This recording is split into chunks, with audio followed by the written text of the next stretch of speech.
आप देख रहे हैं वॉइस ऑफ वर्ल्ड उर्दू और मैं हूं साहिल जाफरी। यूरोप भर से क्राइम की खबरों के साथ आप सबकी खिदमत में हाजिर हूं।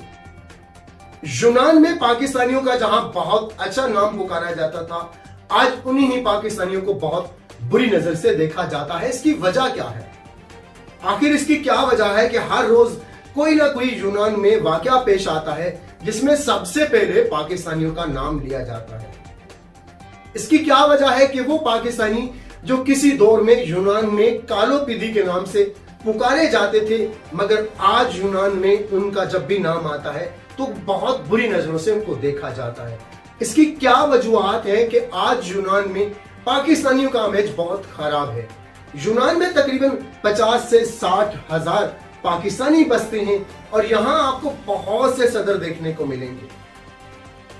हर दूसरा बंदा सदर बनने के लिए तैयार है, मगर किसी को भी पाकिस्तानी कम्युनिटी से हमदर्दी नहीं। 2-4 लोग जो सोशल मीडिया पे लाइव बैठ के टूर्नामेंट खेलते हैं, वो भी अपने मुफाद के लिए काम करते हैं और वो ये बताते हैं कि यहाँ ये कर रहे हैं, हम ये कर रहे हैं। वो कुछ भी नहीं कर रहे, वो सिर्फ अपने मुफाद के लिए आप लोगों को गुमराह करते हैं। आप लोगों को तक सच्ची खबर नहीं पहुंचती। आखिर क्या वजह है कि यूनान में हर रोज कोई ना कोई ऐसा पाकिस्तानी वाकया करते हैं जिसकी वजह से हमें पूरे पाकिस्तानियों को शर्म से झुकना पड़ता है।